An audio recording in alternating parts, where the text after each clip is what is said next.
Buenas tardes, Fernando. Un saludo para vos y para la audiencia.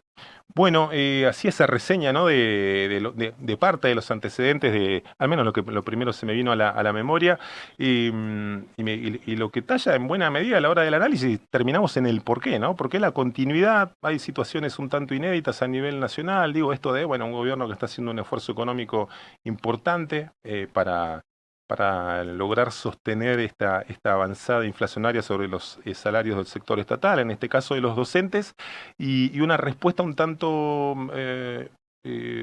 rara, extraña, en función de cómo se estuvieron aplicando esas variables, ¿no? ¿Qué mirada tenés bueno, en esta seguidilla de conflictos con, bueno, un paro que parece que empieza a tomar reforma nuevamente para los próximos días?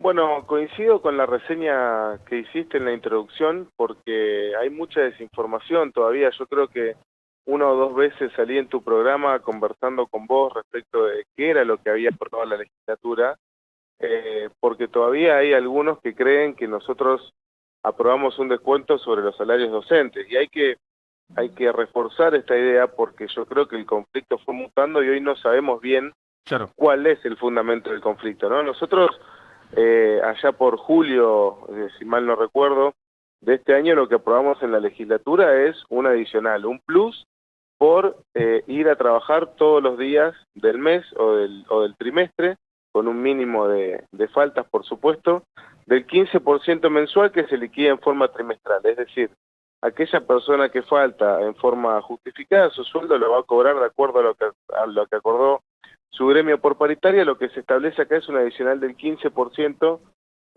por encima de ese salario. ¿Y por qué lo hicimos? Bueno, en primer lugar, porque efectivamente hay algo para trabajar en materia de ausentismo docente o de presentismo, según de qué parte se lo mire. Y eso lo planteó el propio gremio, que cuando vino a la legislatura dijo que la solución no era un adicional, sino que la solución era investigar, denunciar a los médicos y psicólogos que hacen certificados truchos y demás, cosas que también hizo el gobierno de la provincia, pero a diferencia de lo que hicieron otras provincias que directamente establecieron un descuento por no ir a trabajar, nosotros entendíamos que era una buena postura, un buen mensaje, transmitirle a la docencia neuquina que no es lo mismo ir que no ir, que aquel docente, que es la mayoría, más del 75% de los docentes, que dejan el alma en las aulas, que muchas veces hacen de contención de un montón de situaciones que no están estrictamente vinculadas a la docencia, muchas veces alejados de la capital, que también tiene que ver en cómo se da clase y demás, sienta que no es lo mismo ir que no ir. Y entonces dijimos, bueno, a esos docentes vamos a pagarle más. Eso desató un conflicto, como vos bien decías, en principio inusitado y por otro lado también desmedido, ¿no? Yo la palabra que me hace ruido todo el tiempo es que es un paro totalmente desmedido. Vamos por la 10ª jornada de paro, casi estamos pisando los mismos días de paro de lo que fue la discusión salarial, que por supuesto creo que tuvo otra envergadura y definía otras cosas, y sobre todo me parece desmedido porque no estamos discutiendo frente a un gobierno que no quiere hacer nada con la educación o le es indiferente. Este gobierno lo dijo en su campaña el gobernador y lo viene trasladando a hechos desde que asumió, vino a transformar la educación neuquina, a reconocer que el problema de la educación, primero que a reconocer que la educación pública neuquina tiene un problema, ¿no? Que esa es la primera cuestión Ujú. que forma parte del análisis. No venimos bien en educación en Neuquén, Claro. porque si no parece que los únicos conflictos se generan cuando hay una discusión salarial con el gremio. Los conflictos se generan cuando los chicos no tienen clase, los conflictos se generan cuando los techos de las escuelas se caen, cuando faltan escuelas. Ese es el conflicto que tiene la educación. Y este gobierno vino a transformarla. Vos fijate, algo decías vos en la introducción, en materia salarial, única paritaria del país atada a la inflación. Establecimos el adicional docente. Sí. El Estado Nacional dejó de pagar el fondo de incentivo docente, lo cubrió la provincia, más de 20.000 millones en sueldos más para el 2024. Reconocimos que el problema de la educación es un problema integral, que necesitamos invertir en infraestructura y se anunciaron 123.800 millones de pesos de inversión en infraestructura. En septiembre se están licitando 16 nuevas escuelas de un total de 40 que el gobernador planteó que quería tener terminada en su gestión porque entiende que es lo que le falta a la educación. O sea, no estamos discutiendo con un gobierno que no le interesa la educación. Claro. Las partidas de refrigerio van a tocar el 400% de aumento, Fernando. En agosto se rondaron los 850 pesos por día por chico en refrigerio, y en septiembre va a llegar a 1037. Por supuesto que no alcanza, pero no son los 130 que dice Angélica Laguna, ¿eh? Son casi 1000 y pico de pesos por día por chico que se están invirtiendo en refrigerio, que se están discutiendo planes de nutricionales, que se está incorporando fruta que nunca hubo, o sea, se están haciendo cosas en educación. Sí, Entonces, se da esa sensación desde afuera y por supuesto está esa situación de cuestiones estructurales de décadas, bueno, que también le toca a este gobierno asumir ahora y bueno, esas soluciones que está buscando dar, esa solución también salarial o mayores aportes que puede dar también por, bueno, algunos ingresos que otras provincias no tienen y la decisión política de tomarlo, pero al mismo tiempo, bueno, ese otro lado que parecen correrle el arco todo el tiempo, ¿no? ¿Hay algo más en juego? ¿Hay algo más en...? nos estamos haciendo cargo, Fernando, de muchísimas obras dentro de estas 16 escuelas nuevas. Por ejemplo, la EPET de Añelo, una escuela muy solicitada por la población porque se está cursando en unas condiciones que, la verdad, no corresponden, en el medio del parque industrial. La EPET de Villa Langostura, o sea, reclamos el jardín de las 127 hectáreas de acá en Neuquén, reclamos históricos. Entonces, yo lo que digo es que esas cosas me dan a pensar que acá lo que está en juego es otra cosa. Acá lo que estamos discutiendo es quién gobierna la educación.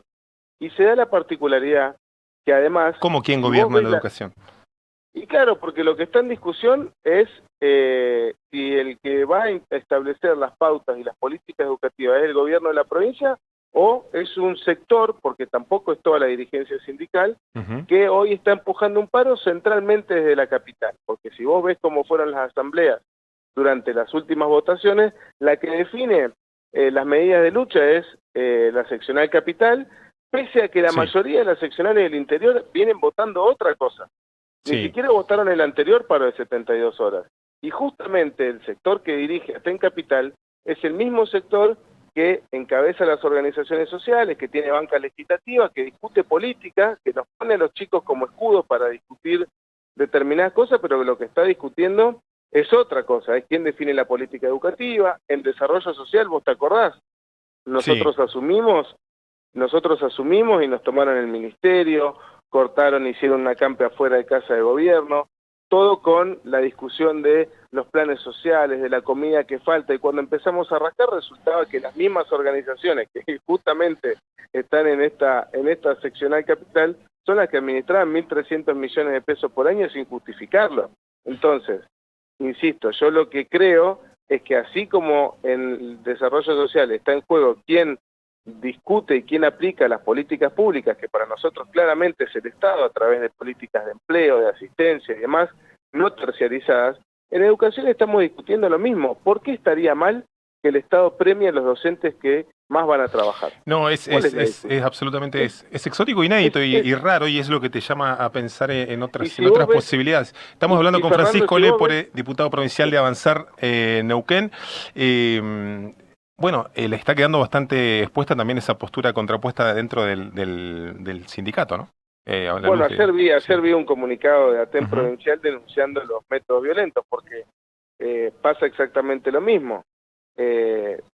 Todos recibimos los audios de la secretaria general de ATEN Capital diciéndole a los directores que cierren las escuelas con candado. Yo tengo una pila de mensajes de docentes que han querido ir a sus escuelas y sus escuelas están cerradas, o que quieren ir a la asamblea y no los dejan entrar, o que en la asamblea hay gente que no son docentes. Entonces, insisto, la pelea claramente es política y que tiene que ver con que el gobierno ha tomado en sus manos, como siempre lo dijo tanto en la campaña y luego una vez asumido, que nosotros queremos discutir quiénes son los responsables de llevar adelante las políticas estatales. Tenemos una idea en educación, queremos transformar la educación neuquina para mejorarla, porque consideramos que la educación es un derecho, que nuestros chicos tienen que cursar en mejores condiciones, que los docentes tienen que trabajar en mejores condiciones, pero bueno, nos parece que justamente es el Estado, a través de los órganos democráticos, los que tienen que definir en virtud del mandato popular que tenemos, no una sindical de un sindicato, que además si vos ves los pliegos de reivindicaciones con los cuales fueron a la mesa de negociación, que también le cuestionaban al gobierno que no había mesa y finalmente hubo mesa de negociación, el presentismo o el adicional era un punto perdido en 15 puntos que ni siquiera son resorte del Poder Ejecutivo provincial. Sí, daba esa sensación también, esto de que, bueno, de que arrancó por ese tema como disparador el conflicto y que, bueno, había cierta buena predisposición, de hecho la hubo y hicieron como un mejoramiento de esas condiciones o aclaraciones, mejor dicho, respecto del impacto que iba a tener ese plus sobrado en la legislatura, pero bueno, de inmediato también agregaron como una serie de peticiones, sectores del sindicato que, bueno, parecerían Bueno, embarrar un poco la cancha, ¿no? se reglamentó, como vos bien decís, se reglamentó cómo se podía acceder a ese beneficio de acuerdo a lo que el gremio planteó, a tal punto que generó que otros partidos políticos salgan a decir que no estaban de acuerdo, que habían votado un adicional mucho más estricto, que el gobierno había cedido, pero lo hicimos también en función de que volvamos a tener clase y sin embargo dentro de la negociación nos plantean la derogación del impuesto a las ganancias, que no tiene competencia la provincia, la persecución de la Policía Federal a trabajadores de empresas de Buenos Aires, o sea, la verdad que hoy ya no sabemos qué estamos discutiendo, y yo creo que en definitiva lo que estamos discutiendo, insisto, es quién es el responsable de llevar adelante la política pública de educación en Neuquén. Yo estoy convencido que es el Estado provincial, a través del Consejo de Educación y la ministra de Educación, y hay otros que creen que no, que tienen que ser otros, y bueno, creo que esa es hoy la discusión de fondo. Francisco, por lo que se sabe, digamos, no hay convocatoria alguna del gobierno, digo, o de alguna instancia de conciliación, digo, en las últimas horas, ¿no? Otra más, Pasa digo, ¿no? que el gobierno no tenía por qué convocar a una mesa de negociación, porque se estaba discutiendo una medida que dictó el Poder Legislativo en uso de sus atribuciones, que no afectaba ningún derecho porque no se establecía ningún tipo de descuento ni empeoramiento de las condiciones laborales. De hecho, el gremio planteó que era inconstitucional y sin embargo no se presentó ante la justicia porque sabe que no es así. Sin embargo, le dio una mesa de negociación al gobierno, accedió a los puntos que se plantearon, el gremio ratificó en esa mesa el acuerdo y después fue a las asambleas y las perdió. Entonces, ¿por qué debería el gobierno convocar a otra mesa? Claro. Yo creo que la negociación ya está agotada, no veo que haya más margen de negociación. Y no veo que haya más para mejorar, digamos. No podemos invertir más en infraestructura de lo que estamos prestos a invertir. Las partidas de refrigerio no sé si mucho más se pueden aumentar. Insisto, vamos a pisar el 400% de aumento desde que asumimos hasta hoy. Por lo tanto, creo que los que fogonean este conflicto se tienen que hacer cargo y resolverlo. Francisco, gracias, ¿eh? No, gracias a vos. Un abrazo. Un abrazo, que tengas buena tarde.